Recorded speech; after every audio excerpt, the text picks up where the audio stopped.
L'Iran aurait de nouveau fermé le détroit d'Ormuz à plusieurs navires après une violation du cessez-le-feu par Israël selon la presse iranienne. L'Iran se retirera de l'accord si Israël continue de violer le cessez-le-feu en poursuivant ses attaques contre le Liban. Pour eux, il est impossible d'accepter que le Liban soit détruit et que le Hezbollah soit ciblé. L'Iran exige l'arrêt des combats immédiats sur tous les fronts, y compris contre la résistance islamique héroïque du Liban, dans le cadre d'un cessez-le-feu de 2 semaines qui a été accepté par les États-Unis, mais l'entité a mené depuis ce matin des attaques sauvages contre le Liban en violation flagrante du cessez-le-feu. Désormais, les forces armées iraniennes étudient et déterminent des cibles pour répondre aux agressions d'aujourd'hui de l'entité contre le Liban. L'Iran a dit aux médiateurs au Pakistan que s'il n'y a pas de cessez-le-feu au Liban, il ne participera pas aux négociations de cessez-le-feu avec les Américains.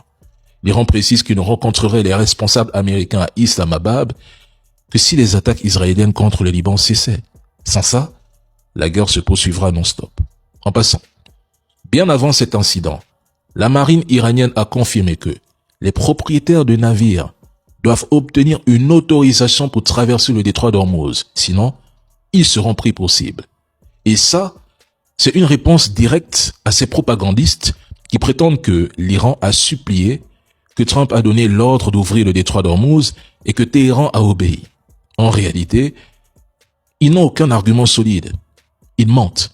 C'est lui l'homme de la situation, le goth dans cette guerre. C'est celui qu'il fallait pour tenir tête aux Occidentaux sur le terrain le plus décisif aujourd'hui au XXIe siècle. La communication, la guerre de l'information.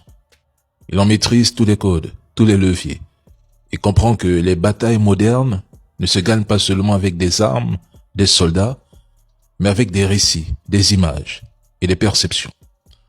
Honnêtement, les pays africains devraient sérieusement s'en inspirer et former des profils de ce calibre. Des stratèges capables d'opérer dans des contextes de crise, de guerre ou de conflit, de contrer des offensives médiatiques puissantes et de défendre les intérêts nationaux avec intelligence, sans froid et sans émotion.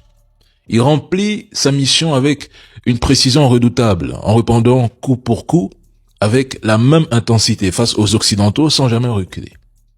Il a réussi à lui seul à mettre en difficulté dans son pays toute une machine de propagande pourtant réputée pour sa puissance et son influence.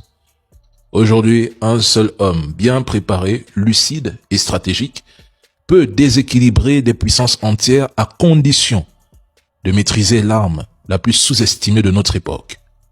L'information. L'information, c'est le nerf de la guerre.